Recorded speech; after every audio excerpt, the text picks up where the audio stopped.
Hello दोस्तों, welcome to PW only IAS. दोस्तों, आप सभी जानते हैं कि आज है 1 फरवरी 2024 एंड हर साल फरवरी की पहली तारीख को आपके सामने बजट देखने को मिलता है। पर इस साल का बजट थोड़ा सा यूनिक था। रीजन बीइंग कि आप जानते हो कि आने वाले मंथ्स के अंदर हमारे यहाँ पे लोकसभा के इलेक्शंस होने जा रहे हैं। अब देखो, जब भी ऐसा होता है ना कि लोकसभा के इलेक्शंस होते हैं तो फुल बजट एक तरह से पेश नहीं किया जाता। उसकी जगह क्या पेश किया जाता है? आपका इंटरिम बजट। क्योंकि ऐसा हो सकता है ना कि आने वाले इलेक्शंस के बाद हमारे पास एक नई सरकार हो, तो नई सरकार के पास पूरा मौका होना चाहिए कि वो अपनी तरह से पूर्ण बजट एक तरह से पेश कर पाए। तो अभी जो हमारे सामने आया है वो आपको इंटरिम बजट देखने को मिल जाएगा। और आप जानते होंगे हमारी जो फाइनेंस मिनिस्टर हैं श्रीमती निर्मला सीतारमन जी, उनके द्वारा ये बजट प्रेजेंट किया गया। अब ध्यान रखने वाली बात यह है कि हमारी जो मिनिस्ट्री ऑफ फाइनेंस है उसके अंतर्गत एक डिपार्टमेंट है, that is department of economic affairs. उस डिपार्टमेंट ऑफ इकोनॉमिक अफेयर्स के अंदर एक बजट डिवीजन है जिसके द्वारा ये बजट को प्रिपेयर किया जाता है। तो बेसिकली लोकसभा के अंदर जैसे आज हमारी निर्मला सीतारमन जी हैं जो फाइनेंस मिनिस्टर, उनके द्वारा ये पेश किया गया, पर प्रिपेयर पूरा एक डिपार्टमेंट या जो बजट डिवीजन है उसके द्वारा ये किया जाता है। तो आज के सेशन के अंदर ना हम बजट के अंदर जो जो डिस्कशन हुआ, जो कुछ आंकड़े हैं, वो सारा यहाँ पे आज हम डिस्कस करेंगे। तो बिल्कुल आपको घबराने की जरूरत नहीं है। एग्जाम रेलेवेंट जितनी भी चीजें होंगी वो सारी आज के सेशन में हम यहाँ पे डिस्कस कर लेंगे। यहाँ पर आप देख पाओगे जैसे आज इनके द्वारा यहाँ पे बजट प्रेजेंट किया गया था। बजट की एक दो अगर मैं आपको की हाइलाइट्स बताऊं ना, तो आप ये देखिए कि जो हम बात करते हैं फिस्कल डेफिसिट की, फिस्कल डेफिसिट आप जानते होंगे बेसिकली जो घाटा होता है या फिर जितनी हमें टोटल बोरिंग्स करनी होती हैं वो हमें देखने को मिलेगा कि लगभग 5.1% ऑफ जीडीपी हमें यहाँ पे देखने को मिल जाएगा। बेसिकली आपका कितना खर्चा हुआ माइनस कितना पैसा आ रहा है वो आपका 5.1% ऑफ जीडीपी देखने को मिलता है। On the other hand tax slabs के अंदर कोई भी बदलाव नहीं किया गया। चलो थोड़ा स्पीच के बारे में जानते हैं कि आखिर क्या क्या इन्होंने मेजर बातें करी। देखिए, जब इन्होंने अपनी स्पीच स्टार्ट करी उसके अंदर उनका एक इंपॉर्टेंट बात थी कि पिछले 10 साल की अगर हम बात करें ना, 2014 से लेकर 2024 के बीच में यहां पर भारत की अर्थव्यवस्था ने बहुत एक मेजर ट्रांसफॉर्मेशन की है। 2014 के समय के ऊपर ना इंडिया की इकोनॉमी की जो हालत थी और जो आज का हालत है उसमें काफी सुधार देखने को मिलता है। क्योंकि आज के समय इंडिया दुनिया की 5वीं सबसे बड़ी अर्थव्यवस्था है एंड आने वाले सालों के अंदर हम दुनिया की 3री सबसे बड़ी अर्थव्यवस्था बनने जा रहे हैं। 2014 में हम दुनिया की 10th सबसे बड़ी अर्थव्यवस्था थे। तो अपने आप में काफी प्रोग्रेस यहाँ पे देखने को मिली है। एक बात तो ये, ऊपर से ना इन्होंने कुछ और डिस्कशन भी किया जो काफी इंटरेस्टिंग था। इन्होंने बात करी 4 कास्ट के बारे में। सर, कास्ट के बारे में इकोनॉमी के अंदर डिस्कशन कैसे आ गया? देखो, कास्ट वो नहीं कि ये बंदा ब्राह्मण जाति का है या इस जाति का है, नहीं। यहां पर इनका कास्ट का मतलब था 4 कास्ट का। एक था गरीब वर्ग, एक थी महिलाएं, एक हमारे युवा और एक है किसान। दरअसल में इन्होंने हमारे प्रधानमंत्री जी को कोट किया एंड उन्होंने बोला कि हमारी सरकार ना इन 4 जातियों का सबसे ज्यादा ध्यान रखती है, जहां पर गरीब, आपकी महिलाएं, युवा और कहीं ना कहीं आपके जो फार्मर्स होते हैं। तो इनकी एस्पिरेशंस, इनकी जो जरूरतें होंगी वही हमारे जो कंट्री है उसकी ग्रोथ की दिशा को डिटरमिन करती हैं। साथ ही साथ इन्होंने ये भी बात करी कि हमारी जो सरकार का कोशिश है वो ये है कि 2047 तक हम डेवलप्ड इंडिया यानी कि विकसित भारत को बनाना चाहते हैं। एक्चुअल में ना इन्होंने एक बड़ी इंटरेस्टिंग चीज बताई। इन्होंने ये बोला कि जब हम 2014 में मोदी जी की जो पहली बार की सरकार बन के आती है उस टाइम उनका लक्ष्य क्या था? सबका साथ सबका विकास, ये उनका विजन था। पर 2019 में जब दूसरी बार चुनकर आए तो साथ ही साथ लोगों का भरोसा भी इसमें जुड़ गया। तो सबका साथ सबका विकास क्या बन गया? सबका विश्वास बन गया। पर अब क्या हो रहा है? अब सब लोग साथ में जुड़ रहे हैं। आपकी डेमोग्राफी, डेमोक्रेसी और डाइवर्सिटी, सब तरह के लोग यहाँ पे साथ में जुड़ रहे हैं और वो क्या कर रहे हैं? सब मिलकर साथ में प्रयास कर रहे हैं। तो अब हमारी सरकार का क्या सपना है? सबका साथ, सबका विकास, सबका विश्वास और सबका प्रयास। तो ये यहां पर हमारी फाइनेंस मिनिस्टर जी ने ये बात बोली है और इन्हीं चारों से, सबका साथ, सबका विकास, सबका विश्वास और प्रयास के माध्यम से ना हम 2047 तक एक विकसित भारत यानी कि डेवलप्ड इंडिया बन जाएंगे। ऐसा यहां पर हमारी फाइनेंस मिनिस्टर जी का यहां पे कहना था। ठीक है ना? तो prosperous Bharat in harmony with nature, modern infrastructure and opportunities for all. साथ ही साथ इन्होंने बात करी कि हमारी जो सरकार है वो पीपल सेंट्रिक इंक्लूसिव डेवलपमेंट के ऊपर फोकस करती है। इसका अर्थ क्या है? देखो, डेवलपमेंट ना एक तो होती है ग्रोथ, एक होती है ग्रोथ और एक होती है आपकी डेवलपमेंट। जब हम बात करते हैं ग्रोथ की, इसका मतलब सिर्फ हम यहाँ पे ना सिर्फ जीडीपी वगैरह देखते हैं कि कितनी तेजी से अर्थव्यवस्था बढ़ रही है, पर डेवलपमेंट के अंदर सारी चीजें आ जाती हैं कि कहीं ना कहीं जो आपका गरीब से गरीब इंसान भी है, जो अंत्योदय है, कहीं ना कहीं उसको बेनिफिट मिल रहा है या नहीं मिल रहा। और यहाँ पर हमारी फाइनेंस मिनिस्टर जी का कहना था कि हमारी डेवलपमेंट है all round, all pervasive and all inclusive, यानी कि सर्वांगीण, सर्वस्पर्शी और सर्वसमावेशी। तो सबको यहां पे इंक्लूड किया जा रहा है इस डेवलपमेंट के अंदर। कुछ इन्होंने यहां पे एग्जांपल दिए, जैसे अगर हम बात करें physical, digital and social infrastructure की, जो भी आपका इंफ्रास्ट्रक्चर डेवलप किया जा रहा है, चाहे वो एजुकेशन के अंदर हो, हेल्थ के अंदर हो, सड़कें हो, कोई भी इस तरह से, या फिर आई मीन टेक्नोलॉजी के रिगार्डिंग इंफ्रास्ट्रक्चर हो, उसका बेनिफिट सब लोगों को यहाँ पे मिला है। साथ ही साथ अगर हम बात करते हैं डिजिटल पब्लिक इंफ्रास्ट्रक्चर की, तो इसके माध्यम से आपका फाइनेंशियल इंक्लूजन इंप्रूव हुआ है। जैसे फॉर एग्जांपल यहाँ पे आप यूपीआई का एग्जांपल ले सकते हो। जीएसटी के आने से आपका टैक्स बेस यहाँ पे इंक्रीज हुआ है। साथ ही साथ लोगों की सेविंग्स बढ़ी हैं। इन्फ्लेशन को मैनेज करने के लिए प्रॉपर तरीके यहाँ पे यूज किए गए हैं।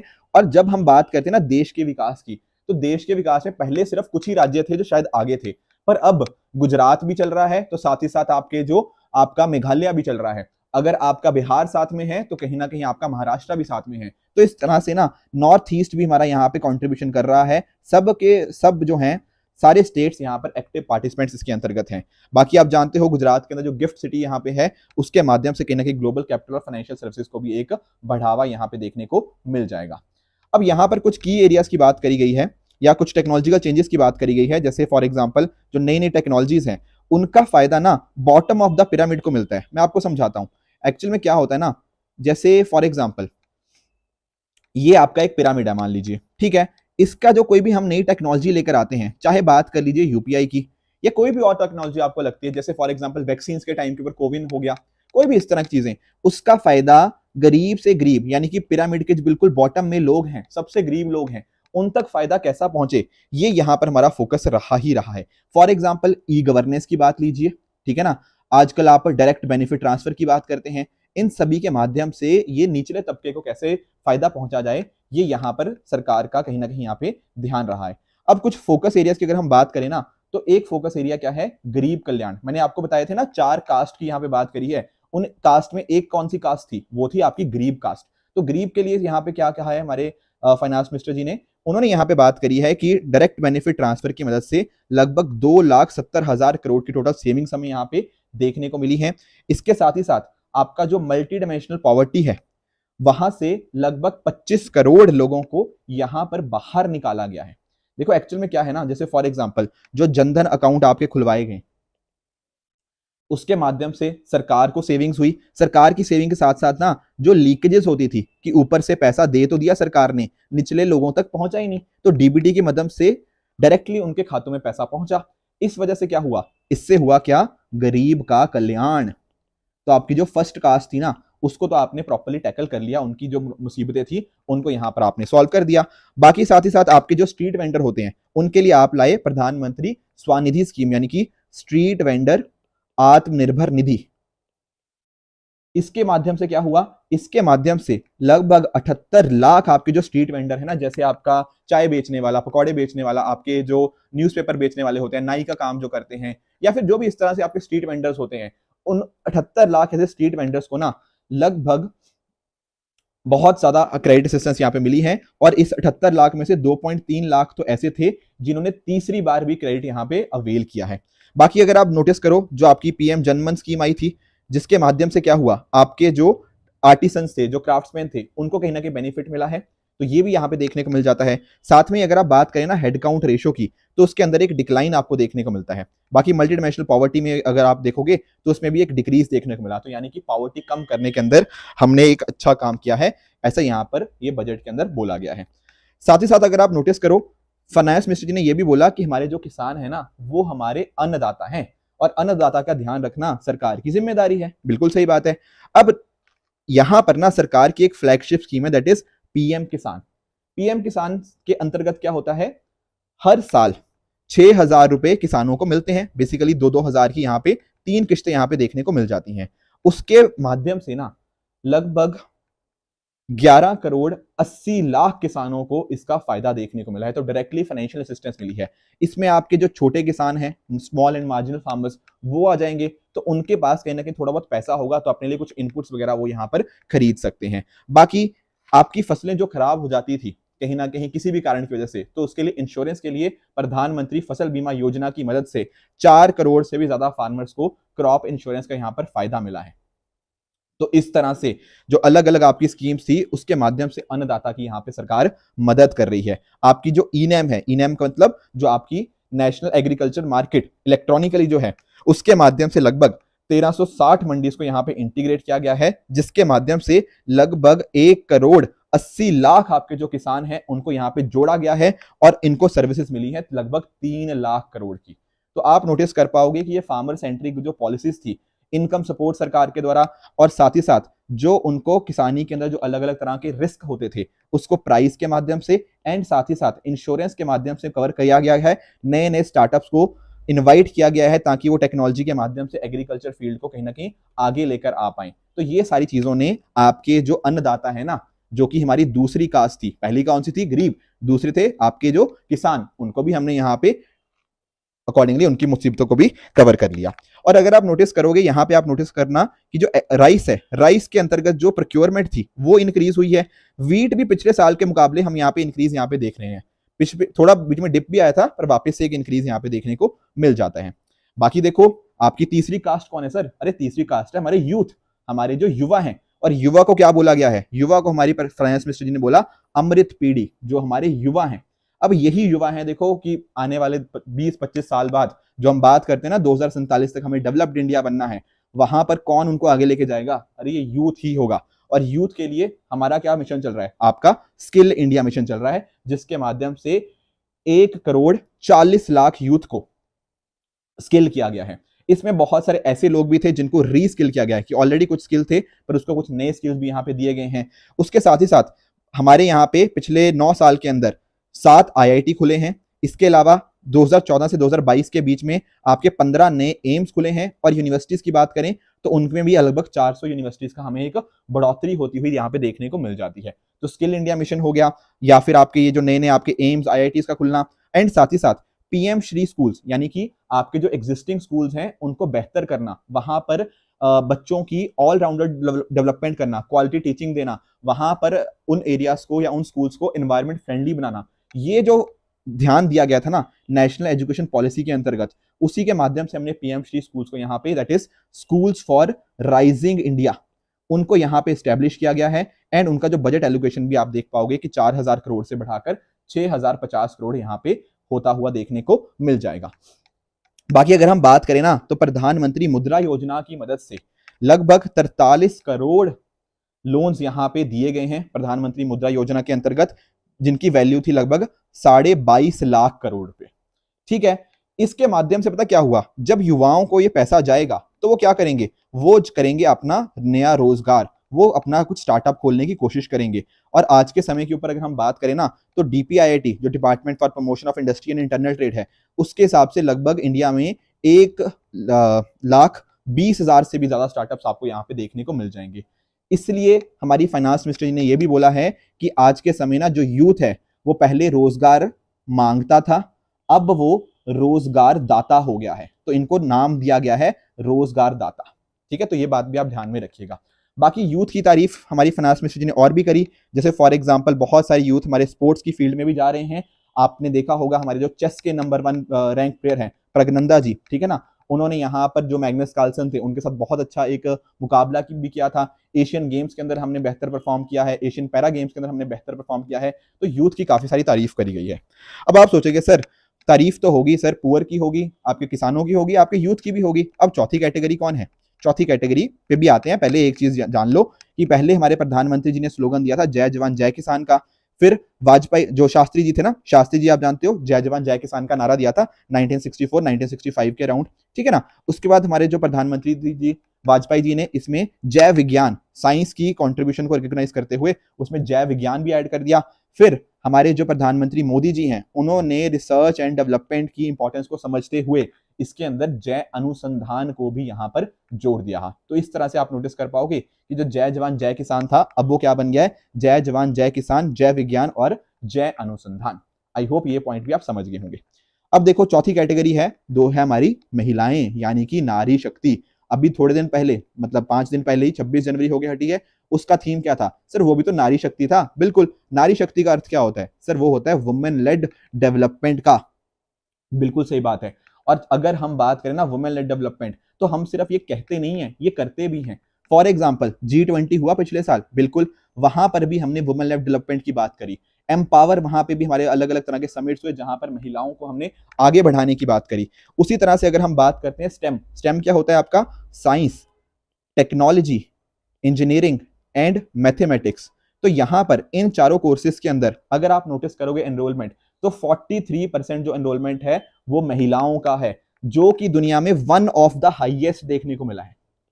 ये शो कर रहा है कि वुमेन आखिरकार वर्कफोर्स में आ ही रही हैं। और 2017-18 की अगर हम बात करें ना, तो लेबर फोर्स पार्टिसिपेशन रेट सिर्फ 23% था, आज के समय में बढ़कर 37% हो गया है। यानी कि ना अब महिलाएं या तो रोजगार कर रही हैं या रोजगार की तलाश कर रही हैं ज्यादा। पहले तो वो उनको घर पे बिठा दिया जाता था, अब वो कहीं ना कहीं घर से बाहर निकल रही हैं एंड अपने पाँव के ऊपर, मतलब अपनी जो उनका पोटेंशियल है उसको अच्छे से अचीव कर पा रही हैं। बाकी अगर आप नोटिस करो तो 30 करोड़ मुद्रा योजना लोन्स वो वुमेन एंटरप्रेन्योर्स को यहाँ पे दिए गए हैं, ठीक है ना। तो मोमेंटम काफी इस डायरेक्शन में हमें देखने को मिला है।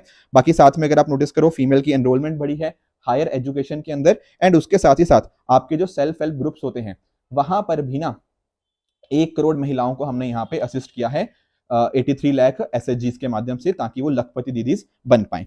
इसके साथ ही ना यहाँ पर हमारी जो फाइनेंस मिनिस्टर जी थे उन्होंने एक दो चीजें और बोली कि जैसे फॉर एग्जाम्पल हमने 1/3 रिजर्वेशन जो लेकर आए हैं, ठीक है ना, महिलाओं के लिए लोकसभा के अंदर, एक ये स्टेप।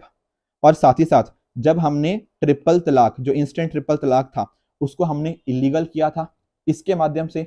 ये सारे जो बेनिफिट्स है ना, और साथ ही साथ जब हम बात करते हैं घरों की, जो PM आवास योजना के अंतर्गत जो घर थे वो कहीं ना कहीं महिलाओं के नाम के ऊपर किए गए, तो उसके माध्यम से ना महिलाओं की जो पोटेंशियल था, पोटेंशियल नहीं बोलना चाहिए, महिलाओं को और भी हमने सुदृढ़ करने की यहाँ पे कोशिश करी है। तो ये कुछ पॉइंटर्स है जो हमें यहाँ पे पता होने चाहिए कि कैसे कैसे हमने चारों कास्ट, चाहे वो गरीब हो, चाहे आपकी महिलाएं हो, चाहे आपका यूथ हो, चाहे आपके अन्नदाता, आपके किसान हो, उनके लिए हमने क्या क्या कार्य किए हैं, ये यहाँ पर फाइनेंस मिनिस्टर जी के द्वारा बताया गया। अब देखो ये तो बातें होगी कि क्या क्या हमने किया है, ठीक है ना, तो ये तो हो गया बातचीत। अब चलेंगे आगे कि भैया क्या करना है, क्या क्या चीजें हम और कैसे कैसे पहुंच सकते हैं। देखो एक्चुअल में ना हम अब हमारी ना अमृत काल की स्ट्रेटेजी है, बेसिकली आने वाले 25 साल के अंदर हम कहीं ना कहीं अपने देश को कहां पर देखते हैं वो हमें फोकस करना पड़ेगा। और एक्चुअल में ना हम जो अभी तक जीडीपी बात करते थे, that is gross domestic product, finance ministry ने बोला यार जीडीपी का मतलब ग्रॉस डोमेस्टिक प्रोडक्ट है ही नहीं, इसका मतलब है कि आप अच्छी गवर्नेंस दीजिए, आप देश को डेवलपमेंट कीजिए एंड कहीं ना कहीं परफॉर्मेंस के ऊपर फोकस कीजिए। तो अब से हम ना ग्रॉस डोमेस्टिक प्रोडक्ट की बात नहीं करेंगे, हम बात करेंगे गवर्नेंस की, डेवलपमेंट की और परफॉर्मेंस की। तो हमें इसके ऊपर भी यहाँ पे फोकस कहीं ना कहीं करना पड़ेगा। और हमारा जो लक्ष्य है मिनिमम गवर्नेंट मैक्सिमम गवर्नेंस, वो कहीं ना कहीं इस जीडीपी को अचीव करने के अंदर हमारी मदद करेगा। आओ चलो फिर डिस्कस करते हैं क्या है स्ट्रेटजी अमृतकाल की। तो यहाँ बात होती है किसकी? सस्टेनेबल डेवलपमेंट की। हमारी कमिटमेंट आप जानते हो, प्रधानमंत्री जी गए थे आपके COP26 में, ठीक है, वहां पर ग्लासगो के अंदर जो समिट हुआ था वहां उन्होंने पंचामृत दिया और उन्होंने बोला कि भैया हम 2070 तक क्या हो जाएंगे, हम हो जाएंगे नेट जीरो, यानी कि हमारी जो एमिशंस होंगी वो नेट न्यूट्रल हम यहाँ पे 2070 तक बन जाएंगे। इसके लिए विंड एनर्जी के लिए वाइबिलिटी गैप फंडिंग का यहाँ पे इंतजाम है। साथ साथ अगर आप नोटिस करोगे यहाँ पर कंप्रेस्ड नेचुरल गैस हो गया, पेट्रोलियम नेचुरल गैस हो गया, कंप्रेस्ड बायोगैस, इसका फेस्ड मैंडेटरी ब्लेंडिंग करी जाएगी। यहाँ पर कोल गैसिफिकेशन प्लांट्स को यहाँ पे सेटअप किया जाएगा। तो इस तरह से बहुत सारी असिस्टेंस दी जा रही है ताकि हम कहीं ना कहीं इन्वायरमेंट के रिगार्डिंग हमारे जो भी काम है ना, हम वहां तक अच्छे से पहुंच पाए, ठीक है। तो जो भी पंचामृत के गोल्स थे, तो सरकार उसके लिए पूरी ग्रीन इकोनॉमी की तरफ मूव करने के लिए बहुत सारे यहाँ पे कदम अक्सर ले भी रही है। साथ ही साथ अगर इसके अलावा देखे जाए ना, तो जब 22 जनवरी को राम मंदिर का आप जानते हो अयोध्या के अंदर प्राण प्रतिष्ठा की गई, उसके बाद हमारे प्रधानमंत्री जी ना एक स्कीम लॉन्च की थी, PM सूर्योदय मिशन। उसके अंतर्गत क्या होगा, 1 करोड़ हाउस होल्ड को एनेबल किया जाएगा 300 unit of free electricity per month. तो रूफ टॉप सोलराइजेशन का ये जो प्रोजेक्ट था, ये कहीं ना कहीं प्रधानमंत्री जी के आपको देखने को मिल जाता है। बाकी इलेक्ट्रिक व्हीकल्स की अगर हम बात करें तो चार्जिंग स्टेशन यहाँ पे प्रॉपर बनाए जाएंगे। एंड साथ ही साथ यहाँ पे अगर आप नोटिस करो तो फ्री सोलर इलेक्ट्रिसिटी की प्रावधान की जा रही है अलग अलग के लिए। एंड इस तरह से नई नई सेविंग्स और एंटरप्रेन्योरशिप स्कीम्स यहाँ पे रन करी जा रही हैं। ई बसेस का अडॉप्ट किया जाएगा फॉर पब्लिक ट्रांसपोर्ट नेटवर्क। तो ये कुछ इंपॉर्टेंट अनाउंसमेंट्स थी इसके अंदर। बाकी इसके साथ में अगर आप नोटिस करो तो बायो मैन्युफैक्चरिंग हो गया, बायो फाउंड्री हो गया, इसके लिए नई स्कीम को यहाँ पे लॉन्च किया जा रहा है। ताकि एक्चुअल में ना हम क्या कर पाएं, हम एनवायरमेंट फ्रेंडलीनेस की तरफ बढ़ पाएं। जो हमने टारगेट्स लिए हुए हैं सस्टेनेबल डेवलपमेंट गोल्स को अचीव करने के लिए, वो हम अचीव कर पाएंगे। इसके साथ में अगर आप नोटिस करो, आपके जो एलपीजी कनेक्शंस हैं तो 10 करोड़ से भी ज्यादा प्रधानमंत्री उदय योजना के अंतर्गत, ठीक है ना, सॉरी उज्ज्वला योजना के अंतर्गत 10 करोड़ से भी ज्यादा एलपीजी कनेक्शंस दिए गए। तो इससे भी कहीं ना कहीं जो महिलाओं को दिक्कत आती थी जो चूल्हे की वजह से, उसके अंतर्गत एक इंप्रूवमेंट देखने को मिली है। बाकी 1 crore 30 lakh LED street lights की यहाँ पे बात करी गई है, और 36 करोड़ से भी ज्यादा एलईडी बल्ब हो गया, 72 लाख से भी ज्यादा एलईडी ट्यूबलाइट्स हो गया, इनको यहाँ पे डिस्ट्रीब्यूट किया गया अंडर उजाला स्कीम, राइट। उसके साथ में ही अगर हम बात करें percentage of non fossil fuel installed capacity, तो नॉन फॉसिल का ना इंस्टॉल्ड कैपेसिटी बढ़ना, ये भी शो करता है कि अब हम ग्रीन एनर्जी की तरफ काफी तेजी से आगे बढ़ रहे हैं, ठीक है। तो ये बात थी बायो मैन्युफैक्चरिंग और बायोफाइनरी, जिसके लिए अभी आने वाले दिनों के अंदर एक स्कीम आएगी। तो जब इसके डिटेल्स वगैरह आ जाएंगी, मैं उसके लिए आपके साथ अलग से वीडियो बना भी दूंगा, या प्रीलिम बूस्टर में डिस्कस कर लेंगे कि क्या स्कीम आती है। पर अभी बस बोला गया है कि फ्यूचर में ये स्कीम आएगी। बाकी ब्लू इकोनॉमी के ऊपर भी यहाँ पे फोकस किया गया है, कैसे कहीं ना कहीं हम एक्वाकल्चर, मैरीकल्चर इनको प्रमोट कर सकते हैं। बाकी इसके साथ में ही ना इंफ्रास्ट्रक्चर एंड इन्वेस्टमेंट की भी यहाँ पे बात करी गई है। वो किस तरह से सर, इंफ्रास्ट्रक्चर इन्वेस्टमेंट कैसे हम कहीं ना कहीं उसको अचीव करेंगे। देखो, पिछले कुछ सालों की अगर हम बात करें ना, तो आपने नोटिस किया होगा कि हमारी सरकार की कोशिश रही है कि हम ना अगर इंफ्रास्ट्रक्चर के ऊपर ज्यादा ध्यान दें, तो जैसे फॉर एग्जांपल मान लो रोड बन रही है या ब्रिज वगैरह बन रहा है, इसके माध्यम से पता क्या होगा, या रेलवेज वगैरह के ऊपर, तो इससे बहुत सारे लोगों को ना रोजगार मिलता है। रोजगार तो मिलेगा ही मिलेगा, और लंबे टाइम तक कहीं ना कहीं हमारा एसेट क्रिएट हो गया। तो इसका ना क्या होता है, मल्टीप्लायर इफेक्ट हमें देखने को मिलता है। और आप सोचो, अगर सड़कें बन रही हैं, सड़कें बनने से ना बेनिफिट सिर्फ सड़कों को नहीं हो रहा, आपकी बहुत सारी इंडस्ट्रीज, जैसे वहां पर जो भी रेते की चीज हो गया, या फिर जो भी उसके ऊपर मतलब सड़क बनाने के लिए जो जो अलग अलग स्टील वगैरह चाहिए होता है, इस तरह की जो भी चीजें चाहिए होती है ना सड़क बनाने के लिए, उनको भी कहीं ना कहीं यहाँ पे बेनिफिट्स देखने को मिलते हैं। और यहाँ पर ना हमने रेलवेज के अंतर्गत एक बहुत इंपॉर्टेंट प्रोजेक्ट किया है, मैं आपको समझाता हूँ। रेलवेज के अंतर्गत ना, जैसे फॉर एग्जाम्पल, जैसे मान लो यहाँ से एक रेलगाड़ी जा रही है, ठीक है ना, ये है आपका यहां से गुजरेगी क्या, रेल, ठीक है। अब होता पता क्या है, जैसे मान लो कि पैसेंजर गाड़ी भी इसी से जा रही है और आपकी जो गुड्स वाली है वो भी इसी से जा रही है, तो कई बार क्या होता है, प्रायोरिटी जाती है पैसेंजर वाली गाड़ी को, और गुड्स वाली गाड़ी कहीं ना कहीं उसका फालतू में उसको रुकना पड़ता है। अदरवाइज वो क्या करती, वो डायरेक्टली, इसको जाना था डायरेक्टली अपने डेस्टिनेशन पर पहुंच सकती थी। पर अगर मान लो हमने इसके लिए अलग से ही ट्रैक बना दिया, जहां पर सिर्फ मालगाड़ी ही चलेगी, जहां पर सिर्फ फ्रेट्स का मूवमेंट होगा, उससे क्या होगा, यहां पर हर जगह के ऊपर फ्रेट गाड़ी को रोकने की जरूरत नहीं पड़ेगी, एंड अकॉर्डिंगली वो अपने डेस्टिनेशन के ऊपर जल्दी पहुंच पाएगी। जल्दी पहुंच पाएगी तो कॉस्ट कम आएगा, ठीक है। जब टाइम सेव हुआ, कहीं ना कहीं उससे कॉस्ट सेव हुआ, ये सब चीजें सेव होंगी, तो कहीं ना कहीं जो हमारे लॉजिस्टिक कॉस्ट है उसके अंदर एक कमी देखने को मिलेगी, एंड अकॉर्डिंगली हमारे जो प्रोडक्ट होंगे वो ज्यादा कॉम्पिटिटिव बन पाते हैं। तो इस तरह से ना यहां पर क्या हुआ है, 3 major economic railway corridor programs को इंप्लीमेंट किया जाएगा। एक कॉरिडोर्स होंगे हमारे energy, mineral and cement corridors, दूसरे होंगे पोर्ट कनेक्टिविटी कॉरिडोर्स, और तीसरे होंगे हाई ट्रैफिक डेंसिटी कॉरिडोर्स। तो इन प्रोजेक्ट्स को आइडेंटिफाई किया गया है अंडर पीएम गति शक्ति, ताकि मल्टी मॉडल कनेक्टिविटी को हम बढ़ा पाएं, लॉजिस्टिक एफिशिएंसी को इंप्रूव कर पाएं, एंड कहीं ना कहीं जो कॉस्ट है उसको भी अकॉर्डिंगली हम कम कर पाएं। बाकी कोशिश रहेगी फॉरेन इन्वेस्टमेंट को यहाँ पे प्रमोट किया जा पाए, एंड आपका जो एयरपोर्ट्स हैं उनको और एक्सपेंड करें। आपका जो उड़े देश का आम नागरिक, ये जो आपकी उड़ान स्कीम है, इसके माध्यम से हम चाहते हैं कि जो हमारा एविएशन सेक्टर है वो कहीं ना कहीं हर इंसान के अफोर्डेबिलिटी उसकी यहाँ पे बढ़ाई जा पाए। ऐसा बताया जा रहा है कि हमने जो एयरपोर्ट्स हैं उनको यहाँ पे पिछले कुछ सालों के अंदर डबल कर दिया है। पहले लगभग 75 एयरपोर्ट हुआ करते थे, अब पिछले 10 साल के अंदर ये 75 से बढ़कर लगभग 149 एयरपोर्ट्स इंडिया में देखने को मिल जाएंगे। बाकी आपके टीयर 2 सिटीज हो गया, आपके टीयर 3 सिटीज हो गया, वहां पर उड़ान स्कीम के माध्यम से उन पर्टिकुलर एयरपोर्ट्स को भी कवर किया जा रहा है, और यहां पर लगभग 517 नए रूट्स ऐड किए गए हैं, जिसके माध्यम से हमने 1 करोड़ 30 लाख नए पैसेंजर्स को यहाँ पे फ्लाइट्स यहाँ पे दिलवाई हैं, ठीक है। बाकी अगर हम बात करें सिमिलरली, अगर हम रेल की बात करें, तो मेट्रो रेल हो गया, आपका नमो भारत हो गया, इसके माध्यम से ना अर्बन ट्रांसफॉर्मेशन काफी इंप्रूव होगा। जैसे फॉर एग्जाम्पल, अगर मान लो कि आप रहते हो, इमेजिन करना आप मेरठ में रहते हो और आप काम करते हो दिल्ली के अंदर। अगर देखो, आपको या तो ये है कि आप डेली मेरठ से दिल्ली अप डाउन करो, पर वो तो सर टाइम लग जाएगा उसके अंतर्गत। अगर आप दिल्ली में घर लेते हो तो आप रियलाइज करोगे यार, एक तो खर्चा बहुत हो रहा है और दिल्ली में वैसे ही बड़ा कंजेशन है।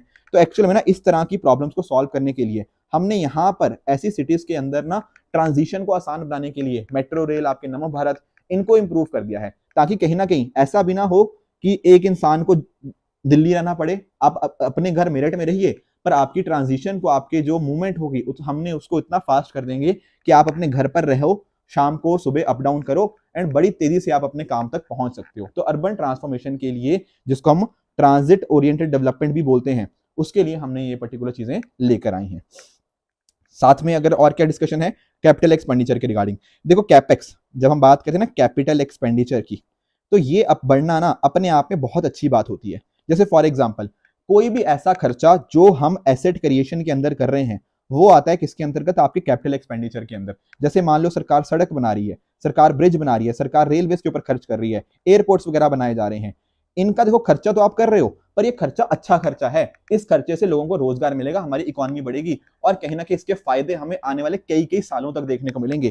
तो अगर कैपेक्स बढ़ रहा है ना हमारा, जो कि कैपिटल एक्सपेंडिचर बढ़ भी रहा है, तो वो एक अच्छी बात हो जाती है। यहां पर आप नोटिस कर पाओगे कि capex as a percent of GDP लगभग आपका 3.5% के आसपास हमें देखने को मिल जाएगा।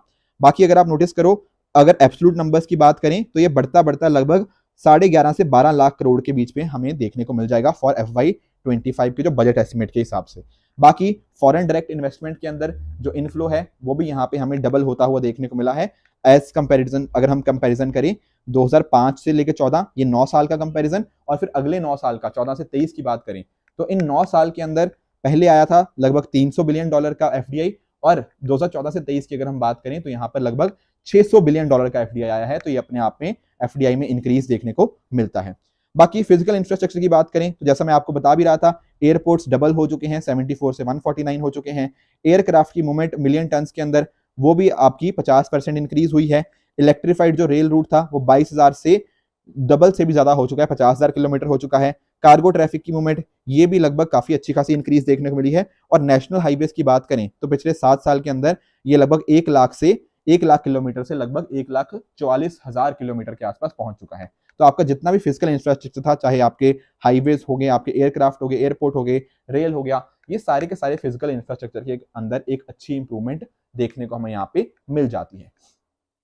इसके अलावा अमृतकाल के अंदर हम ये भी चाहते हैं कि हम अपनी स्टेट्स को कहीं ना कहीं असिस्ट करें ताकि वहां पर डेवलपमेंट अच्छे से हो पाए, ठीक है ना, एंड अकॉर्डिंगली वहां पे एम्प्लॉयमेंट जनरेशन भी हो। जैसे फॉर एग्जांपल अगर हम बात करें प्रधानमंत्री जीवन ज्योति बीमा योजना की, तो ये क्या है सर, ये जीवन ज्योति बीमा योजना है ना। बीमा का मतलब क्या होता है सर, इंश्योरेंस की बात होती है। तो उसके नंबर के अंदर पहले 2018 में ये 1,737 नंबर था पर लैख पॉपुलेशन, अब यहाँ पे इंश्योरेंस वालों की एनरोलमेंट कितनी हो गई है, 13,000 तक पहुंच गई है। और उसी तरह से महिलाएं जो एंटीनेटल केयर के लिए रजिस्टर करती हैं, एंटीनेटल मतलब बच्चे का जन्म से पहले का जो समय होता है, वहां पर रजिस्ट्रेशन अगर हम देखें तो 100 में से पहले लगभग 68 महिलाएं यहाँ पे रजिस्टर करती थी, अब ये नंबर लगभग बढ़ के 90% हो चुका है। तो यानी कि ना हेल्थ सेक्टर के अंदर आप बात करोगे, इंश्योरेंस सेक्टर के अंदर बात करोगे, वहां पर भी एक इंप्रूवमेंट देखने को मिली है। इवन साथ में यहाँ पे ये भी नोटिस करो कि जो बच्चियों को सर्वाइकल कैंसर हो जाता है उसके लिए यहाँ पे वैक्सीनेशन इंकरेज करी जा रही है फ्रॉम 9 to 14 ईयर्स वाली जो बच्चियां होती हैं, तो उनको भी यहाँ पर इससे एक बेनिफिट हम देखने को मिलेगा। साथ में ही इसके अलावा अगर आप यहाँ पे नोटिस करोगे आपके सक्षम आंगनवाड़ी पोषण 2.0, जिसके माध्यम से हम कहीं ना कहीं न्यूट्रिशन को यहाँ पे इंक्रीज करने की बात कर रहे हैं, तो उसका फायदा भी यहाँ पे इनको मिल जाएगा। साथ में अगर आप इसके देखो यहाँ पे प्लेटफॉर्म बनाया गया है मिशन इंद्रधनुष के लिए, ताकि जो वैक्सीनेशन हैं उनको यहाँ पे अच्छे से प्रोवाइड किया जा पाए। एंड लास्टली हेल्थ कवरेज के लिए आपके जो आयुष्मान भारत स्कीम के अंदर, वो यहाँ पर आपकी जो आशा वर्कर हैं, आपके social health accredited social health activist हैं, आपके आंगनवाड़ी वर्कर्स हैं, हेल्पर्स हैं, उनके लिए भी यहाँ पे इनको एक्सटेंड किया गया है। तो हेल्थ सेक्टर में भी हमने बहुत सारी जो कवरेज है उसको यहाँ पे इंक्रीज कर दिया है। बात करें अगर हाउसिंग की, तो जैसे मैंने आपको स्टार्टिंग में बताया भी था, प्रधानमंत्री आवास योजना के अंतर्गत हम नया जो टारगेट था 3 करोड़ हाउसेस का, हम बिल्कुल वहां पे पहुंचने वाले हैं अंडर द ग्रामीण वाला कंपोनेंट, और 2 करोड़ नए और हम यहाँ पे उनका टारगेट एडिशनली हम यहाँ पे ले रहे हैं फॉर द नेक्स्ट 5 ईयर, यानी कि 2 करोड़ और घर बनेंगे अंडर प्रधानमंत्री आवास योजना आपकी ग्रामीण के अंतर्गत। बाकी मिडिल क्लास के लिए हाउसिंग को प्रमोट करने के लिए, ठीक है ना, एक स्कीम यहाँ पे है हाउसिंग फॉर मिडिल क्लास की। बाकी आवास योजना के अंतर्गत अगर एलोकेशन की बात करें तो पहले यहाँ पे 23-24 के लिए 80,000 करोड़ से थोड़ा सा इंक्रीज हुआ है, मतलब बहुत ज्यादा इंक्रीज तो नहीं है, माइनर सा इंक्रीज यहाँ पे एलोकेशन का देखने को मिल जाएगा। उसके अलावा अगर मैं बात करता हूं देखो टूरिज्म की, क्योंकि टूरिज्म भी आप जानते हो एक इंपॉर्टेंट कंपोनेंट बन जाता है। जैसे यहाँ पर हमारी फाइनेंस मिनिस्टर जी ने ना लक्षद्वीप की भी यहाँ पे बात करी कि हम चाहते हैं कि डोमेस्टिक टूरिज्म को हम ज़्यादा से ज़्यादा प्रमोट करें, तो वहाँ पर प्रॉपर इंफ्रास्ट्रक्चर को बनाया जाएगा, नई नई अमेनिटीज़ बनाई जाएंगी आपके अलग अलग आइलैंड्स के अंदर। तो जब इस तरह से लक्षद्वीप जैसी जगह के ऊपर हम इस तरह की अमेनिटीज़ को बनाएंगे, उससे वहाँ पर लोगों को रोजगार भी मिलेगा, ज़्यादा लोग वहाँ पे जाएंगे, तो वहाँ की इकोनॉमी भी ना कहीं बूस्ट होगी। यहाँ पर ना इन्होंने एग्जाम्पल भी दिया G20 का। देखो G20 की मीटिंग सिर्फ दिल्ली में नहीं हुई, आप जानते हो जम्मू कश्मीर के अंदर भी हुई, सर वहाँ मणिपुर में भी हुई, और भी अलग अलग एरियाज के अंदर इसकी अलग अलग मीटिंग्स यहाँ पे हमें देखने को मिलती हैं, मतलब अलग अलग कंट्रीज के अलग अलग पार्ट्स के अंदर। तो ये 60 से भी ज्यादा प्लेसेस के अंदर इस तरह की मीटिंग्स बताना हमारी कहीं ना कहीं जो डाइवर्सिटी है ना उसको बताता है। बाकी टूरिज्म के अंदर हम कहीं ना कहीं यहाँ पे स्पिरिचुअल टूरिज्म की भी यहाँ पे बात कर रहे हैं कि स्पिरिचुअल टूरिज्म भी एक बहुत इंपॉर्टेंट बन जाता है। बाकी जैसे दिल्ली के अंदर हमने जब G20 था तो आपकी मीटिंग्स के लिए आपके जो कॉन्फ्रेंसेस होती हैं, एग्जीबिशंस वगैरह लगते हैं, ऐसा जो टूरिज्म होता है उसको माइस टूरिज्म बोला जाता है। तो इस तरह के टूरिज्म को भी हम और प्रमोट कर सकते हैं। जैसे एग्जांपल समझना, जैसे मान लो आईपीएल का ऑक्शन होना है, अब आईपीएल ऑक्शन होगा या फिर आईपीएल की टीम्स आ रही हैं, उनको रहने के लिए जगह चाहिए, बहुत सारे एग्जीबिशन वगैरह लगेंगे, तो वहां पर इस तरह के टूरिज्म को भी हम यहाँ पे प्रमोट कर सकते हैं। तो उसके लिए चाहिए क्या होगा, पोर्ट कनेक्टिविटी इंक्रीज करनी होगी, साथ ही साथ इंटरेस्ट फ्री लोन दिए जाएंगे आपकी सरकारों को, राज्य सरकारों को, ताकि वो फाइनेंसिंग कर पाए इन सभी, मतलब उनको यहाँ पे पैसे मिल पाए इस तरह की चीजों के लिए। बाकी एंटरप्रेन्योरशिप के लिए भी यहाँ पे प्रमोशन किया जा रहा है। बाकी बात करें अगर हम एग्रीकल्चर एंड फूड प्रोसेसिंग की, तो ये तो देखो हमारा एक मेन सेक्टर बन जाता है। रीजन बीइंग कि अगर हमारा एग्रीकल्चर अच्छा नहीं होगा तो देश में बाकी जो सेक्टर्स होंगे वो कहीं ना कहीं अच्छे से विकास नहीं कर पाएंगे। उसी के लिए ना हमने कुछ यहाँ पे स्टेप्स की बात करी गई है। जैसे गवर्नमेंट यहाँ पे private as well as public investment दोनों को प्रमोट करेगा in the post harvest activities. यानी कि आप जानते होंगे कि हमारा प्रोडक्शन के बाद ना स्टोरेज और प्रोसेसिंग, या आपका स्टोरेज कह लो, आपका ट्रांसपोर्टेशन कह लो, ये अच्छा ना होने की वजह से ना बहुत बार क्या होता है, हमारी जो फसल है वो खराब हो जाती है। पर हमारा फोकस है कि हमारे किसानों की हम इनकम को बढ़ाएं। उसकी वजह से हम यहाँ पे जैसे हमारी जो प्रधानमंत्री किसान संपदा योजना है, इसको यहाँ पे हम और एक्सपेंड करने की बात कर रहे हैं। ऑलरेडी इसने लगभग 38 लाख फार्मर्स को बेनिफिट भी किया है, पर हम चाहते हैं कि इसके बेनिफिट्स आगे भी यहाँ तक पहुंच पाए। इसके साथ में अगर आप नोटिस करो, जो नैनो डैप, एक्चुअल में क्या है ना, आपने नैनो यूरिया का नाम सुना होगा। एक तो होता है यूरिया, एक होता है नैनो यूरिया। नैनो यूरिया की मदद से पता क्या हुआ, जैसे नैनो स्केल पे जब हम चीजों की बात करते हैं तो कहीं ना कहीं उसकी यूटिलाइजेशन कम हो जाती है। जैसे अगर आपको मान लो यूरिया चाहिए ना, तो यूरिया की ज्यादा क्वांटिटी चाहिए होगी, पर आपने नैनो स्केल के ऊपर जाके यूरिया को यूज किया तो उसकी क्वांटिटी जो रिक्वायर्ड होगी वो कहीं ना कहीं कम होगी। उसी तरह से जैसे यूरिया के माध्यम से हम नाइट्रोजन अपनी मिट्टी को देने की कोशिश कर रहे हैं, उसी तरह से हमारे पास होता है डैप, डाई अमोनियम फॉस्फेट। इसके अंदर फॉस्फोरस की मात्रा अच्छी खासी होती है। तो सिमिलर चीज ना नैनो डैप भी इस तरह से यहाँ पे रिलीज किया जाएगा ताकि अकॉर्डिंगली ये बेनिफिट भी हमारे किसानों तक पहुंच पाए। बाकी उसके अलावा ऑयल सीड्स के अंतर्गत जैसे आपका मस्टर्ड हो गया, ग्राउंड नट हो गया, सोयाबीन, सनफ्लावर, ये इस तरह के हमारे जो ऑयल सीड्स होते हैं ना, इसके अंदर अभी तक हम आत्मनिर्भर नहीं बने हैं। हमें बहुत सारे ऑयल सीड्स कहीं ना कहीं इंपोर्ट करवाने पड़ते हैं।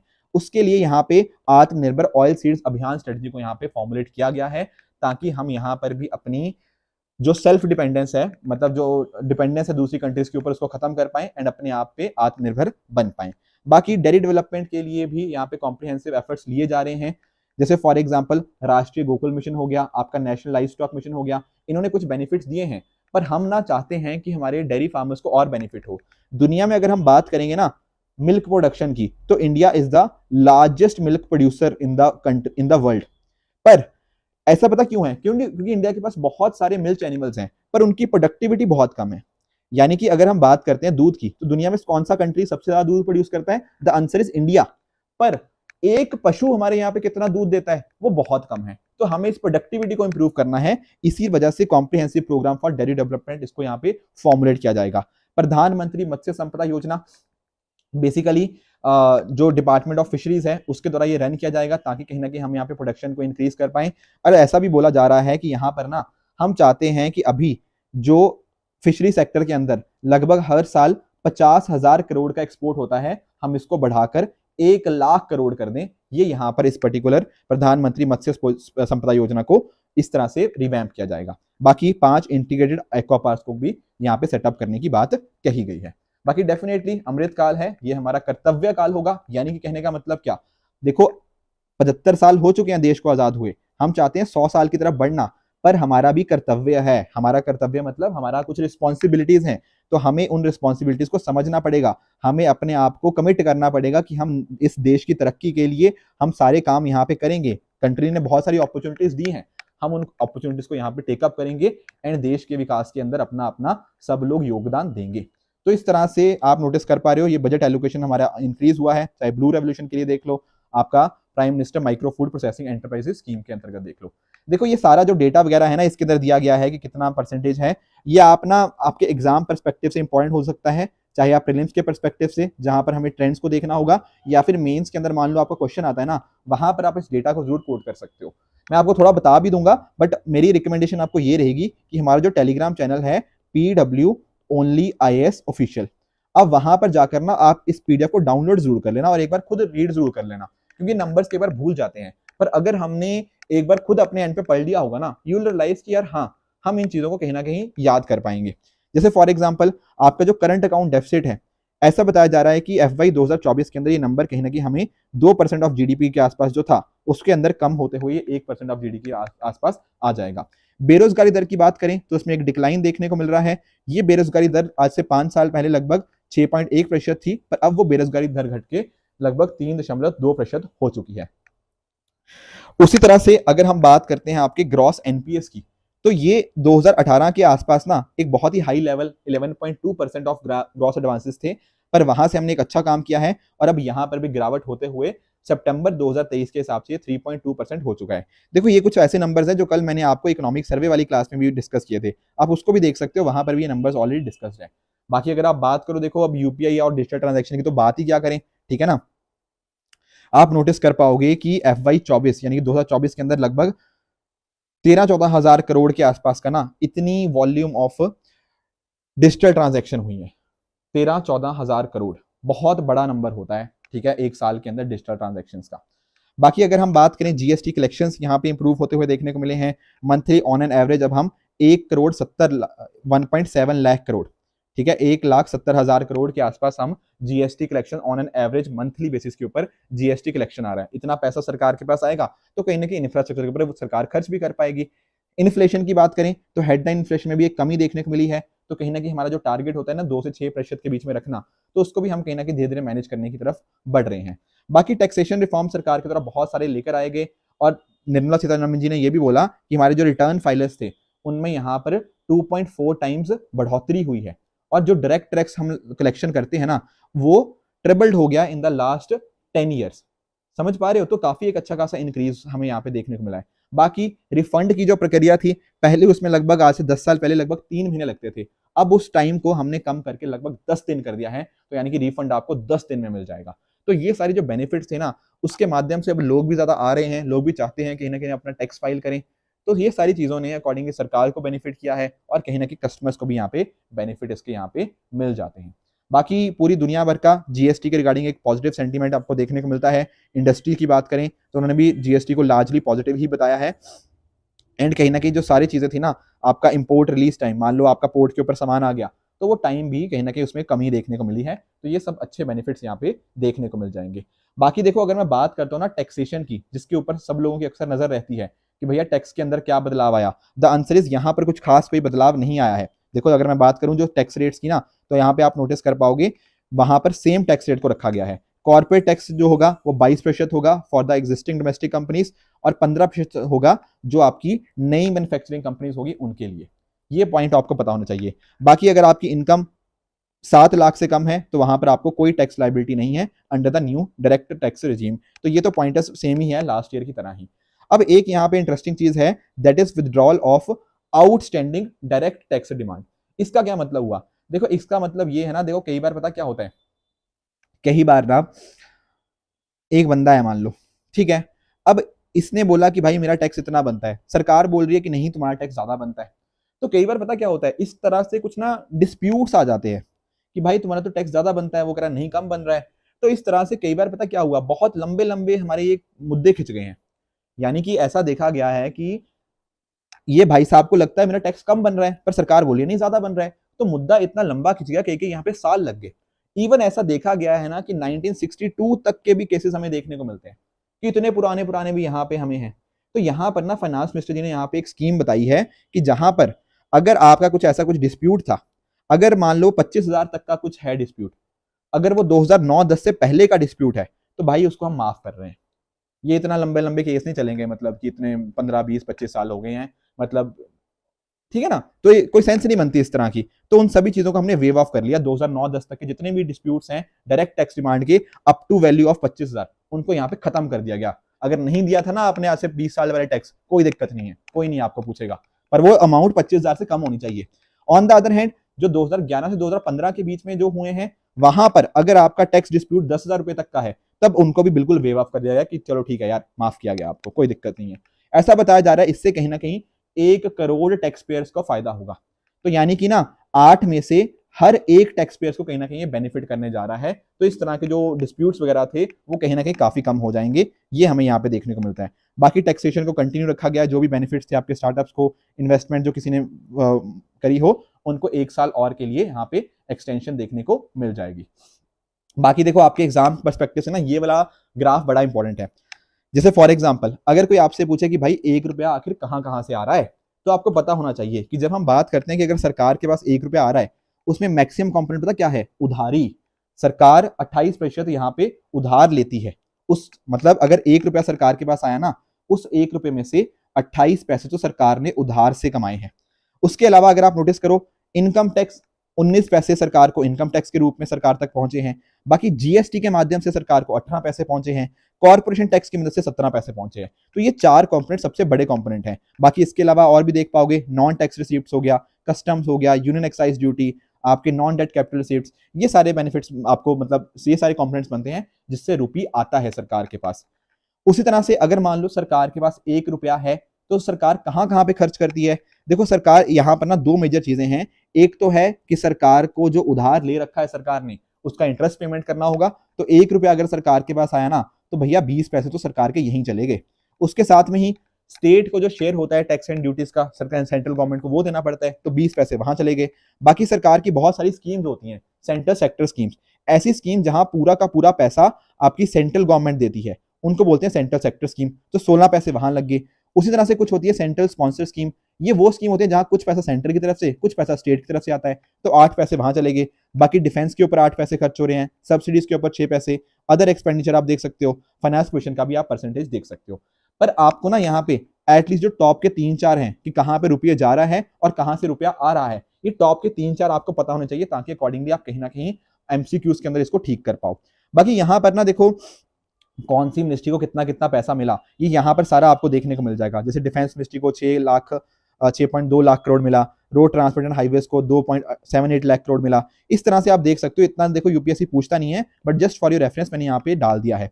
उसी तरह से अगर आप नोटिस करो, एमजी नरेगा के अंदर जो एलोकेशन था वो बढ़ गया है, 60,000 करोड़ से बढ़ाकर हमने इसको 86,000 करोड़ कर दिया है। आयुष्मान भारत के अंदर भी हमें हल्का सा इंक्रीज देखने को मिला है। पीएलआई स्कीम में भी हमने बेनिफिट्स यहाँ पे इंक्रीज किए हैं। सोलर पावर के अंदर भी इंक्रीज हमें देखने को मिला है। तो ये कुछ जो मिशन है ना, इनको कितना कितना एलोकेट किया गया, नंबर्स आर नॉट इंपॉर्टेंट, पर आपको एक बेसिक आइडिया होना चाहिए। और अगर हम बात करें जो हमारे कंपोनेंट्स हैं, रेवेन्यू रिसीट कितनी है, कैपिटल रिसीट्स कितनी है, देखो अगर आपको इनका मतलब ना पता, तो कल ना हमारे इसी चैनल के ऊपर ओनली एस एक्सटेंडेड के ऊपर एक वीडियो आया था, जहां पर इन सबका टर्म्स का मतलब बताया गया था कि अभी रेवेन्यू रिसीट क्या है, कैपिटल रिसीट्स क्या है। तो आप देखोगे जो 2024-25 के बजट एस्टिमेट्स है ना, उसके अंदर हम रेवेन्यू रिसीट एक्सपेक्ट कर रहे हैं कि ये 30 लाख करोड़ तक पहुंच जाएगा। तो अच्छी बात है अगर हमारी रिसीट्स यहाँ पे बढ़ रही हैं। और जो 2023-24 के जो रिवाइज्ड एस्टिमेट्स थे ना, वो कितने बताए जा रहे हैं? वो 27 लाख करोड़ यहाँ पे बताए जा रहे हैं, जो सरकार को यहाँ पे रेवेन्यू रिसीट मिल रहा है। कैपिटल रिसीट की बात करें तो यहाँ पर एक सरकार को एक रिडक्शन देखने को मिलेगी 2024-25 के अंदर। एक्चुअली यहाँ से जो क्वेश्चन आते हैं ना, वो ये पूछे जाते हैं कि क्या कंसिस्टेंटली इंक्रीज हो रही है रिसीट्स या कंसिस्टेंटली डिक्रीज हो रही है। तो ये नंबर्स का एक बेसिक आइडिया रखो, plus at the same time क्या ट्रेंड बन पा रहा है वो भी देखो यहाँ पे। उसी तरह से अगर हम बात करें सरकार का खर्चा, रेवेन्यू एक्सपेंडिचर वाला खर्चा, वहां पर भी एक इंक्रीज हर साल हमें पिछले 3 साल में देखने को मिल रहा है। यानी कि 2022-23 के जो एक्चुअल्स, 2023-24 जो पिछले साल हमने बजट एक्सपेक्ट किया था, और 23-24 की जो रिवाइज्ड एस्टिमेट है उसमें हल्का सा बदलाव है, और अगले साल 24-25 के लिए हम एक्सपेक्ट करें ये और बढ़ेगा। ये थोड़ा सा चिंताजनक विषय हो सकता है, क्योंकि देखो रेवेन्यू एक्सपेंडिचर जैसे फॉर एग्जांपल सरकार अपने एम्प्लॉइज को सैलरी वगैरह दे रही है, वो बढ़ रहा है यहाँ पे।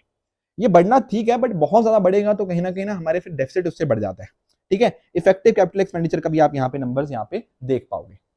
तो अगर आप ओवरऑल बात करूं तो रेवेन्यू शिफ्ट्स हमारे कितने हैं, 30 लाख करोड़ के आसपास। ये पिछले एक्सपेक्टेड से ज्यादा होने वाले हैं। ठीक है, जो कि दिखाता है कि इकोनॉमी की फॉर्मुलाइजेशन हुई है और एक अच्छी ग्रोथ यहाँ पे देखने को मिली है।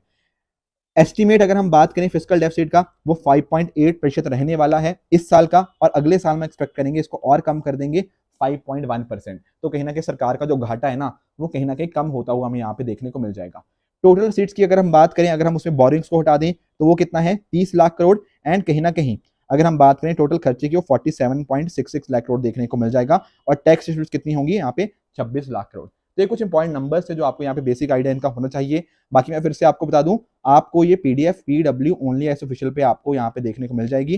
तो आज के इंटरिम बजट के अंदर जो भी प्रधान फाइनेंस मिनिस्टर जी के द्वारा जो जो चीजें बताई गई थी, आई होप आपको सारी चीजें समझ आ गई होंगी। एक बार खुद भी इसको गो थ्रू करिएगा, एंड आई एम श्योर आपको आज का जो लेक्चर था बहुत अच्छे से समझ आ गया होगा।